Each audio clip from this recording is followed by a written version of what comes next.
un territoire qui est éco-responsable. Mais pour ça, il faut vraiment une convergence de tous les acteurs sur place, surtout de ceux qui produisent le plus d'énergie.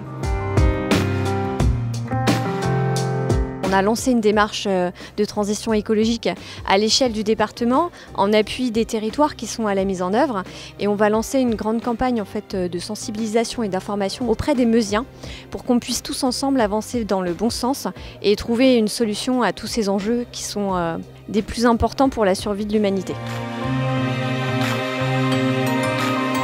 La transition écologique, c'est vraiment une approche transversale.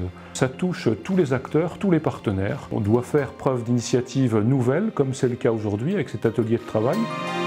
Le PETR a contacté Sciences Po pour qu'on intervienne sur le territoire. Pour analyser justement les dynamiques socio-économiques et énergétiques des habitants. Parce que qu'il y ait un dispositif, c'est un début, mais ce dispositif doit être accepté au quotidien des habitants et des acteurs. Sur le territoire, on a l'habitude de se prendre en main. Et donc le territoire, il sera uniquement ce que l'on en fera. C'est vraiment une approche transversale et partagée.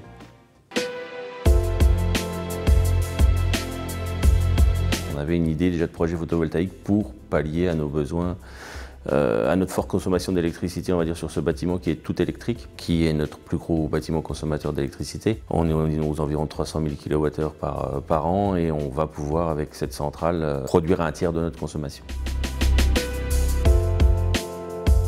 En termes de chaufferie, il y a une chose très importante, c'est l'eau chaude sanitaire pour les EHPAD, parce qu'on a vraiment besoin d'une production d'eau chaude sanitaire très sécurisée, et le chauffage. Ça sera une chaufferie qui sera une chaufferie bois mixte, donc on s'inscrit vraiment dans un programme de sécurité et d'économie lié à la transition écologique.